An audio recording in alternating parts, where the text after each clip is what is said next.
madiina dhexdeeda waxaa lagu arki jiray wiil yar oo midabkiisu aad u madow yahay sankiisana uu ballaaran yahay wiilkan waxaana lagu arki jiray isagoo dhabta u saaran nebiga naxariis iyo nabadgelyo korkiisa ha ahaatee waxa uu hal jilib saari jiray xasan bin cali jilibka kalena waxa uu saari jiray usaama wuxuuna dhihi jiray allahayow waan jeclahay labadan ee adiguna jeclow saxaabaduna waxay dhihi jireen waa xibbur rasuul jaceylkii rasuulka soo dhowaada saaxiibayaal aniga waxaan ahay abshir casaawe halkanna waa casaawe media maanta waxaan idinla wadaagi doonaa qisada usaama bin zayd inta aanan muuqaalka sii gudagelin haddii aad nagu cusub tahay nagu soo biir oo subscribe sar channelka haddii aad hore noogu xidhnaydna muuqaalka leegdhe oo na sii sheergare usaama waxa uu ku dhashay magaalada madiina ama waxyar ka hor hijrada markii dagaalkii uxud waxa uu ahaa wiil aad u yar wuxuuna soo istaagay safka ciidanka isagoo seeftiisa jiidaya nebiga naxariis iyo nabadgelyo korkiisa ahaatee waxa uu soo dhex maray carruurta qaar wuu oggolaaday laakiin usaama wuu celiyey sababtoo ah aad ayuu u yaraa usaamana maalintaas wuu ooyey sababtoo ah waxa uu rabay in nebiga uu difaaco sidoo kale dagaalkii qandaq waa la celiyey ilaa laga soo gaaray dagaalkii xunayn markaasoo usaama uu muujiyey geesinimo la yaab leh isagoona garab taagan nebiga naxariis iyo nabadgelyo korkiisa ahaatee marka ay dadku carareen maalin maalmaha ka mid ah usaama waxaa loo diray dagaal wuxuuna eryaday nin gaal ah markii uu seefta kor u qaaday ninkii waxa uu ku dhawaaqay eryada tawxiidka usaama wuu shakiyey wuxuuna isjiri cabsi ayaa ka keenaysa seeftii ayuuna ku dhuftay wuuna dilay markii nebiga naxariis iyo nabadgelyo korkiisa ahaatee warkaasi uu gaaray wejigiisii wuu isbedelay wuxuuna u yeeray usaama wuxuuna ku yidhi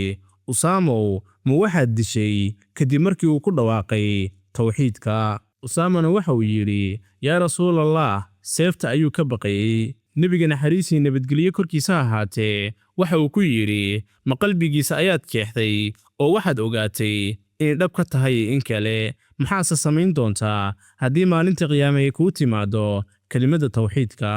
nebiga naxariis iyo nabadgelyo korkiisa ahaatee su'aashii ayuu ku celceliyey ilaa usaama uu yidhi waxaan jeclaystay inaan islaamin maalintaas ka hor taasina waxay ahayd cashar lama ilaawaan ah usaamana waxa uu bartay in dhiigga qofka dhahaya shahaadada uu yahay mid xurmaysan wax kasta oo dhaca casharkan ayaana badbaadiyey noloshiisii dambe maalmihii ugu dambeeyey ee nolosha nebiga naxariis iyo nabadgelyo korkiisa ahaatee waxa uu diyaariyey ciidan weyn si loola dagaalamo roomaanka oo markaasi ku sugnaa balqa meeshaasoo ahayd halkii lagu dilay usaama aabbihii zayd nebiga naxariis iyo nabadgelyo korkiisa ahaatee waxa uu yidhi taliyaha ciidankaasina waa usaama bin zayd usaama markaasi waxa uu jiray 18 sano ama 20 sano ciidankaasina waxaa ku jiray abubakar cumar sacad iyo abu cubayda dadka qaar ayaa gunuunacay iyagoona leh sidee wiilkan yar uu noo xukumayaa annagoo ah odayaashii quraysh nebiga naxariis iyo nabadgelyo korkiisa ahaatee isagoo xanuunsan madaxan ay maro ugu xiran tahay ayuu mimbarkii koray wuxuuna yidhi dad yahow haddii aad ku dheeldheeshaan hoggaanka usaama waxaad horey ugu dheeldheesheen hoggaanka aabbihii zayd walaahi aabbihiis wuu u qalmay hoggaanka wiilkiisana wuu u qalmaa waana dadka kuwa aan ugu jeclahay ee dardaaranka qaata hadalkaas kadib cidinama hadlin usaamana waxa uu qaatay calankii ciidankii oo aan weli tegin warkii naxdinta lahaa ayaa yimid nebiga naxariis iyo nabadgelyo korkiisa ahaatee wuu geeriyooday usaama wuu soo laabtay calankiina wuu iska dhigay madiinana waxay gashay mugdi carabtiina way ridowday qatar ayaana soo wajahday islaamka markii abubakar loo doortay khaliifka muslimiinta go'aankiisii ugu horeeyey waxa uu ahaa in ciidankii usaama uu hogaaminayey ay baxaan saxaabada cumar iyo kuwo kale waxay dhaheen abubakarow carabtu way nagu soo socotaa ciidankan hadirin ama ugu yaraan usaama ka bedel oo nin weyn u dhiib abubakar cumar ayuu garka qabtay wuxuuna yidhi hooyadaa ha ku weydo ibnu qadaabow nebiga naxariis iyo nabadgelyo korkiisa ahaatee ayaa magacaabay, ma aniga ayaad rabtaa inaan celiyo? Haddii eeyaha duurka jooga ay lugahayga jiidayaan, ciidanka Usaamo wuu baxayaa.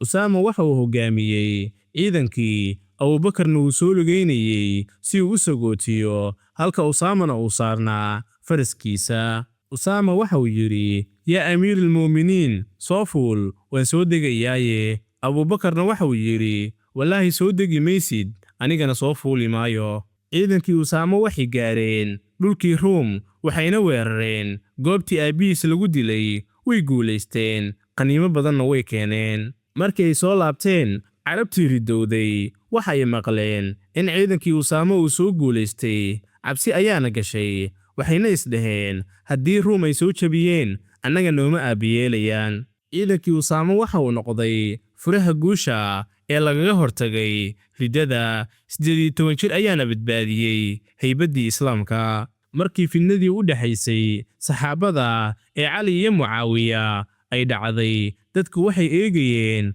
Usaama maadaama uu yahay jaceylkii rasuulka. Usaamana waxa uu soo xasuustay casharkii nebiga naxariis iyo nabadgelyo korkiisa ahaatee ee ahaa, maxaad ku samayn doontaa laa ilaaha ila allah? Waxa uu qaatay seeftiisa, dhagax ayuuna ku dhuftay ilaa afka ay ka jabtay. Wuxuuna yidhi, waatan seeftayda, lamana dagaalamayo qof muslim ah oo shahaadada qiraya. Waxa uu iska fadhiistay gurigiisa, kamana qaybgelin dagaaladii sokeeye. Wuxuuna dhintay isagoo gacmihiisa ay nadiif ka yihiin dhiigga muslimiinta. Usaama waxa uu noolaa ilaa sanadkii 54 ee hijriyada, wuxuuna ku dhintay meel u dhow Madiina. Taariikhdu markay xusayso Usaama ma xusto midabkiisa ama sankiisa, ee waxay xustaa darajada uu ka gaaray qalbiga nebiga iyo hoggaankiisii geesnimada lahaa. Usaama bin Zayd waxa uu fariin u yahay dhallinyarada maanta,